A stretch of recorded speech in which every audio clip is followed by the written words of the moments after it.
If you're of a certain age, there's a pretty good chance you had measles when you were a kid. Congratulations. Measles is no joke, especially if you contract the infectious disease under the age of 5. Since 2015, 155,000 children have died around the world from the infectious disease. Now, that's way down from 2006, when over 550,000 kids died. Still, there is simply no good reason that many people are dying when a vaccine is readily available. We all know that the vaccine for measles is effective. So effective, in fact, that the Centers for Disease Control in 2006 made the announcement that the disease had been eliminated in the United States. That is an amazing medical accomplishment. But measles is making a comeback now, and that is of great concern to the CDC. We already know that there are more cases reported this year than the last 3 years combined. And we are on a pace right now to have more measles cases than we've had in 30 years. When it comes to our children's health, we are going backwards. And we can blame two things: ignorance and travel. A child gets his or her measles, mumps, and rubella shot at the age of 1, and then again gets a booster shot between the ages of 4 and 6. But in 1995, and then again in 1998, a group of British scientists led by Dr. Andrew Wakefield published a study in The Lancet, a renowned medical journal, claiming a link between the MMR vaccine and autism. The study was understandably horrifying to parents, and they were concerned for two reasons. One, the rate of autism skyrocketed in the 1990s, and two, a child starts to show the signs of autism about the same time they get the MMR shot. The study got worldwide attention, and suddenly people stopped allowing their child to get the vaccine, or at least put it off for years later. So for the next several years, there were several exhaustive studies on the link between MMR and autism, and study after study found no link. And then in 2004, Dr. Wakefield was exposed for accepting money from attorneys who were seeking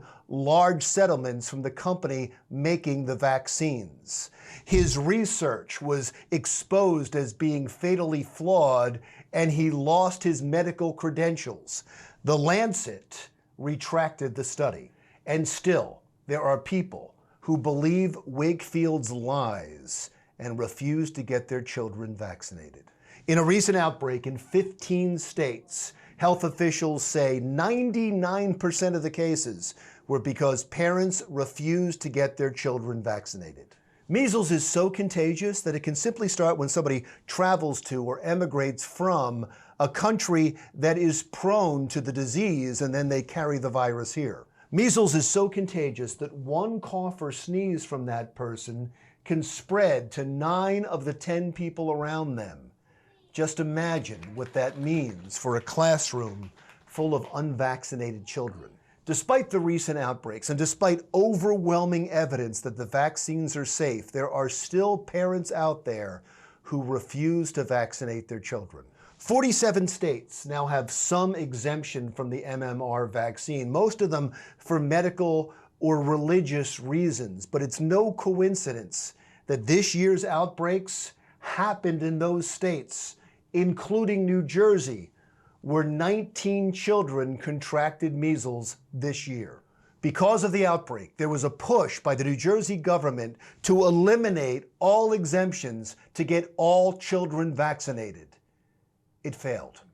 Loud and passionate protesters flooded Trenton for hearings on the issue, and then proposed legislation to abolish the exemption was shelved. You see, one of the problems is the religious exemption can be claimed by anyone. There's really no way to check. In the last 5 years in New Jersey, there's been a jump of 53% of parents who say their children can't get the vaccine because of their religion. I know parents personally who claim the exemption in New Jersey, even though religion had nothing to do with the fact that they didn't want their kids vaccinated. The reason they did it? Because of their belief that the state can't tell me what to do with my kids. Oh, yes, they can. For example, you have to put your child in a car seat, don't you? If you don't, you'll get a hefty fine, and if you keep doing it, you'll lose your license. And that is just one example. Your child can be taken away from you if they're mistreated in any way. So the state can enact laws to protect children and the society. But certain New Jersey legislators bowed to pressure, and now thousands of New Jersey children are left unprotected. It's one thing when parents make an irrational decision for fear and concern of their child. I get that. But it's quite another when the state gives the okay to put your child at risk. Or as Dr. Peter Hotez, Dean of the Baylor University School of Medicine, testified to Congress, measles was eliminated in the year 2000, but it has been allowed to return because of ignorant and cowardly state legislatures. Look, the anti-vaccination movement is passionate and good-hearted, made up mostly of parents who love their children and want the best for them.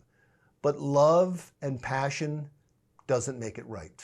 The government, both federal and state, needs to come up with a well-funded pro-vaccine advocacy campaign, because we have been lucky that we haven't had a death caused by measles in this country since 2015.